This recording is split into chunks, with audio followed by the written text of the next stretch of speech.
Imagine this. It's late at night, you're home alone, binge watching true crime documentaries, trying to convince yourself you're not scared. When suddenly there's a knock at your door, you freeze.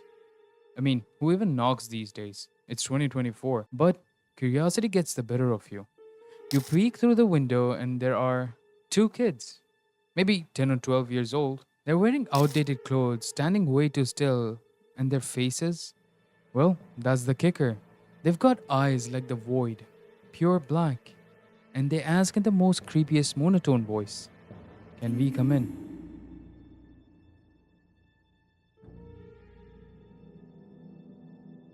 Hello there, people of the internet. I'm your host, Mint, and welcome to today's folklore. If you like what you see here, make sure to leave a like and subscribe for more amazing content in the upcoming future.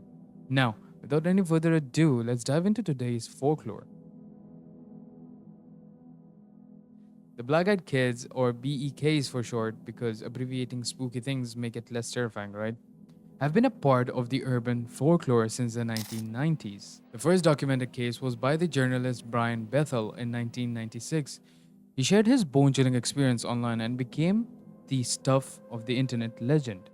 Brian was a journalist living in Texas. One evening, he parked near a movie theater to write the check. He was writing this check for internet service provider because yes, people did that back in the days. As he sat in his car, two boys approached his window. They looked like ordinary kids at first, but Brian couldn't shake the unsettling feeling that something was off. They said they wanted a ride back to their mother's house because they had forgotten their money and needed to see a movie. But then Brian noticed a few red flags. First, the boys' language didn't feel natural. It was overly formal, like they were trying to mimic human speech but missed the memo on how kids actually talk. Second, they got aggressive when Brian hesitated, and finally, when he looked closer, he realized their eyes were pure black. No whites, no Ariases, just darkness. Brian's flight of fight instinct kicked in and he drove off, leaving the kids behind. And of course, like the horror movie's protagonist, Brian did the smart thing. He drove off without looking back. What's the moral of this story here? Is that if you feel something's off, trust your gut and maybe your gas pedal. Brian later shared his experiences in an email chain, which for you Gen Z folks was basically like the TikTok of the 90s. His story went viral before viral was even a thing and sparked debates, discussions, and a ton of copycat stories. People started encountering similar encounters all over the world. It was like everyone suddenly had a BEK story to tell. Here's where things get interesting. Some researchers believe the concept of the black-eyed beings isn't new. Throughout history, there has been tales of dark, soulless eyes associated with evil entities. In some folklore, black-eyed kids are linked to demonic possession, shapeshifters, or even the spirits that prey on the living. Could the black-eyed kids be a modern spin on these ancient fears? Or did we just rebrand them for the internet age? And let's not ignore the uncanny similarities to the vampire legends, the whole asking for permission thing straight out of Dracula movies. It's almost as if black-eyed kids are the modern vampires, swapping caps and fangs for hoods and creepy stares. Now, skeptics argue that the black-eyed kids legend exploded because of creepy pasta culture, the same internet storytelling phenomenon that gave us Slenderman and Jeff the Killer. After all, Brian Bethel's story fits the mold. It's simple, terrifying, and leaves just enough room for the imagination to run wild. Did the internet give life to something that wasn't real? Or did the stories tap into something that has been lurking in the shadows all along?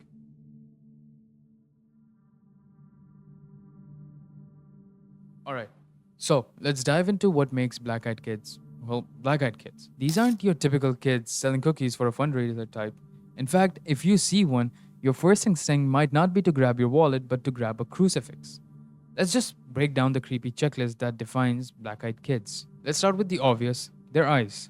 No whites, no Ariases, just solid black. Imagine looking into a black hole, except instead of getting sucked into space, you're drowning in pure terror. Black-eyed kids are always described as kids or teens, usually between the ages of 6 and 16. They wear simple, sometimes outdated clothing, like they just stepped out of a thrift store from 1973. Some people even claim they appear unusually pale, as if sunlight and they had a messy breakup. Now, here's where it gets weirder. Their behavior doesn't match their age. You expect kids to be giggly, fidgety, maybe even a little annoying. But not for the black eyed kids.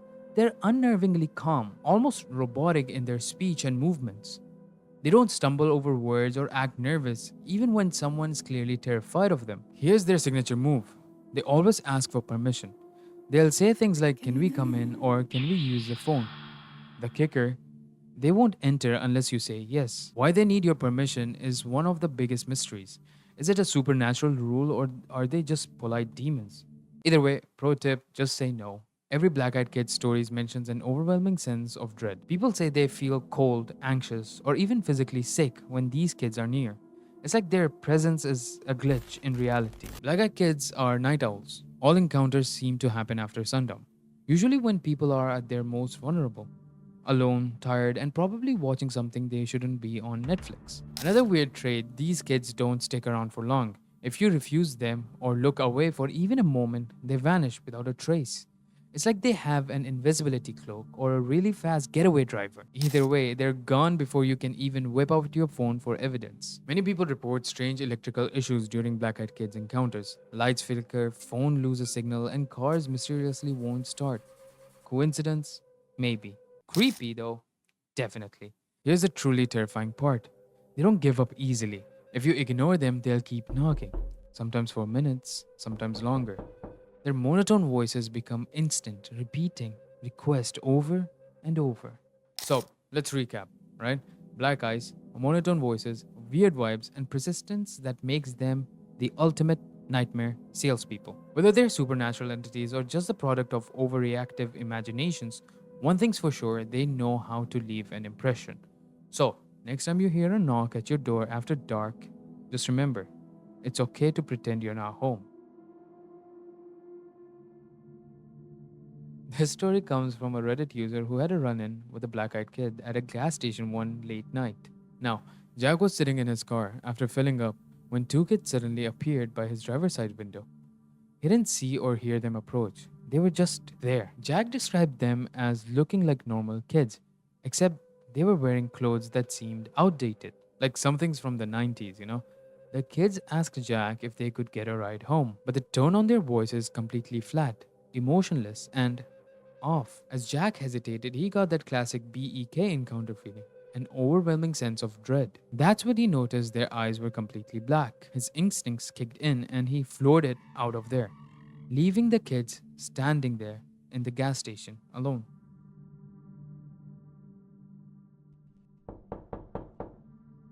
This story is one of the most famous black eyed kid encounters, often called the Vermont Incident. A couple living in a remote area of Vermont were home during a snowstorm when they heard a knock at their door. Strange already. Who's walking around in a blizzard? When the couples opened the door, they found two children, a boy and a girl, standing there.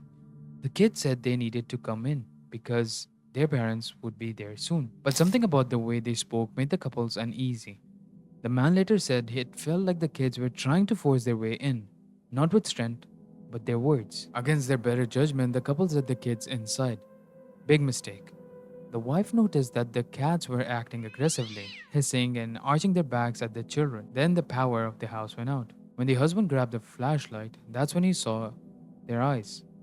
Pitch black, soulless.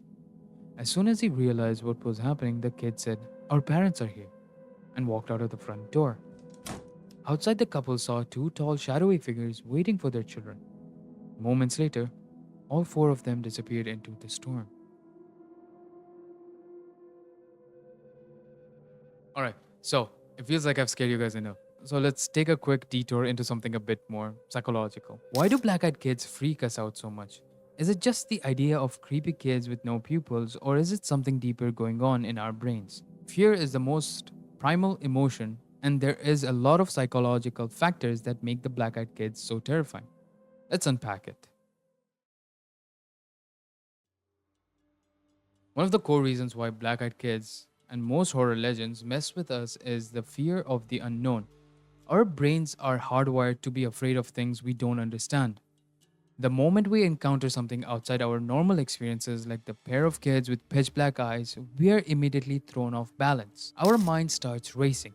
What are they? Where do they come from? Are they dangerous? And when we don't have answers, that's when the discomfort morphs into fear. Let's talk about the boundaries. When the black eyed kids knock at the door, they're asking to enter. And that in itself triggers something deeply rooted in our psychology. We as humans have instincts need to protect our personal space. This is why home invasions are one of the scariest crimes. They violate the sacred boundary.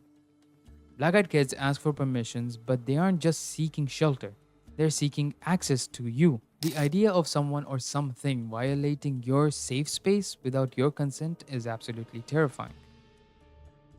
Here's where it gets really unsettling. Children are supposed to be innocent, they represent purity, trust, and safety.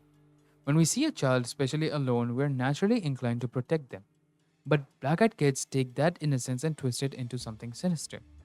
There is something deeply unnerving about seeing children with no eyes staring at you with that dead, emotionless glaze. They're not the sweet, needy kids we expect, they're the opposite. It's the perfect example of what the psychologists call the uncanny valley. That's a phenomenon where something is almost human but not quite.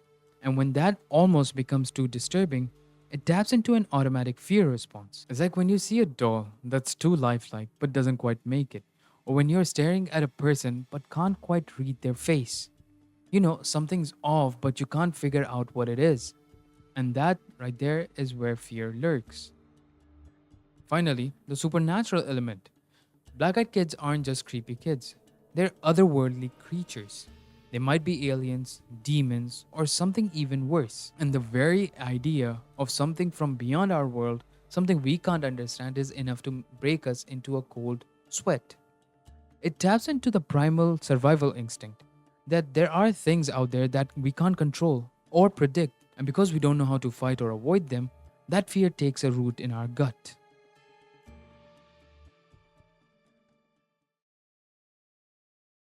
All right, so let's talk about power of rational thinking.